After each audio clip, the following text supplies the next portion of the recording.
G'day, it's Jack here again. It's been a little while, but I'm back. I know I look like a bit of a wild man now. I've closed my clinic at home, and I've actually, my wife has decided she wants to do full-time work, so what's happened is I've had a little boy who's now 1.5 years old, so that's why I haven't really been making any videos lately. But now more than ever, I'm starting to realize that permaculture is amazing, because my little boy is just walking around in the garden now, and he's, you know, picking fruit off trees, and he's healthy and he's growing quicker than any other baby I've ever seen. And his favorite food is egg, he says. So that's pretty cool. I've gotten back from a week away where I didn't get anyone to look after my house or look after any of the animals here. One of the things that it's made that possible are these chicken feeders that I've made. See over here we've got like a pipe that runs down into the chicken coop, and they just eat the food out of the bottom, and I fill these pipes up and put a little lid on top. And then there's another one over there, and that's how I feed 20 chickens. There's a bit of a grapevine I'm trying to get to grow up here. The chickens keep attacking it, so I'll see how we go there. There's my little boy there. He's picking some fruit now as we speak. Hey, Miller Bear, wanna say hello? Happy? Happy? Yeah. Okay, so I'll just take you guys up this way. Just got a few apples growing over there, and then up this way I've put in some grapevines.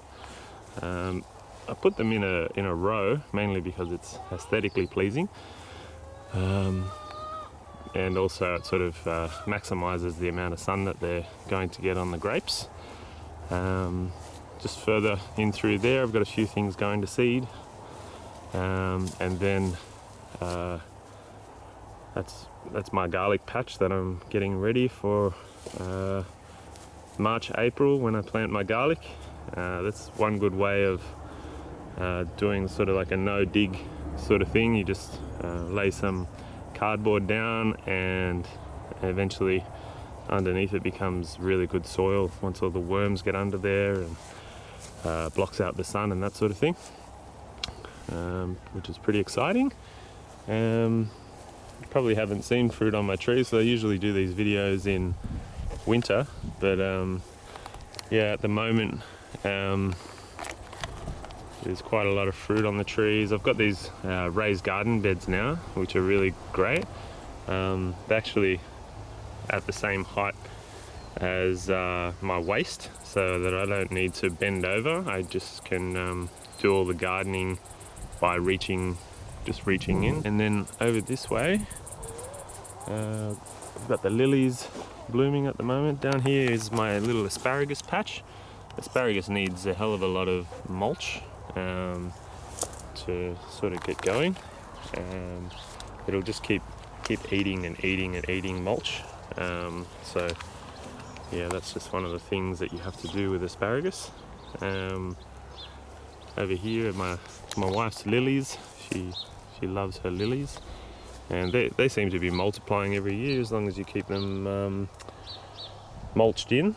They seem to be sort of, a new stem sort of comes up every year, and then you just get more and more lilies.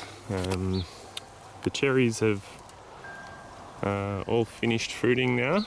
There's a little bit of fungus growing on the ends of the cherry trees by the looks of it. But I'm done with the cherries for now, so the cherry slugs and everything can have their way with the leaves. But what I've got here is a bit of a system. I'm not sure if I've explained the system here, but the pond here becomes full.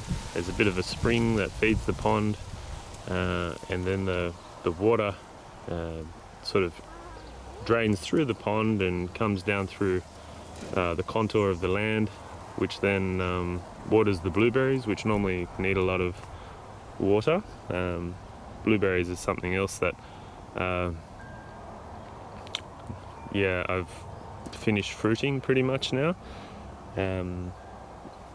One thing with the blueberries, make sure you get a brand of sort of like a type of blueberry that is like an heirloom variety, or one that's been grown for quite a while in your area, because this one over here was a variety that was sort of made in a lab, and it's never made any decent blueberries for me.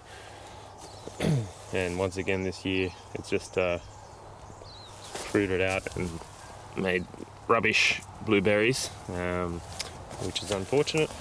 But yeah, these other ones are really nice varieties, and they create really beautiful blueberries all year round.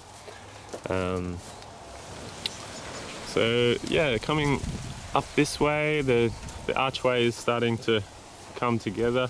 I wanted a bit of a citrus archway happening here, so we'll see how I go with that. Yeah, just one of the things that I've been doing for my little boy, whenever he gets a bite or anything like that, like a little insect bite or a sting or something like that, I just come out here and I grab some, this is yarrow, so I usually just grab a little leaf of yarrow like that and put it in my mouth, the whole thing, chew it up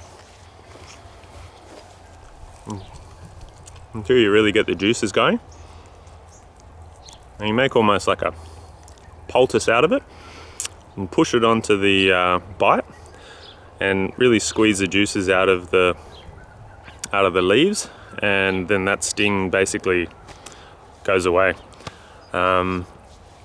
Yeah, so that's just one of the little things you can do in the garden, which is fantastic, and one of the reasons why I grow yarrow. So heading back up this way. Yeah, so I've been doing a lot of landscaping and that sort of thing in the last year, just sort of getting little areas ready for my little boy, Miller, who is obviously growing quite quickly. He's going to need somewhere to sort of ride his bike around and that sort of thing. I'll just quickly show you my greenhouse, which I also keep very wild, because I believe in the law of no or minimum effort. I just sort of let it run pretty wild. In there I've got gooseberries, which have been giving me fruit for about 5 months now. I've got some basil and strawberries, and yeah, just all sorts growing in there. And then out here we've got some prostrate rosemary down here, which is becoming a bit of a ground cover, and I want to make this a bit of a bonsai sort of Zen garden type area. There's some sage growing in here.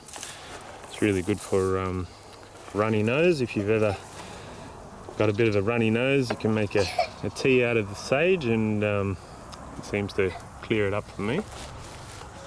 This is the first year my nasturtiums have really gone crazy, because I've found that they do better when they're out of the sun a bit more, whereas the nasturtiums over there, they get hit by a bit more sun and they sort of wither away quite quickly, whereas these ones, they're really flourishing here underneath the deck, just sort of near the worm palm there. These are fantastic. You can eat the flower obviously and the leaf, but the most beautiful part of this, which is difficult to find right now because I eat them all, is the seed. If you've never tried this before, cut one of these up, or cut 2 or 3 of them up and put them in a salad. Absolutely beautiful. Anyway, so that's just a quick check-in from me. Wish you all the best with your permaculture, and yeah, take her easy.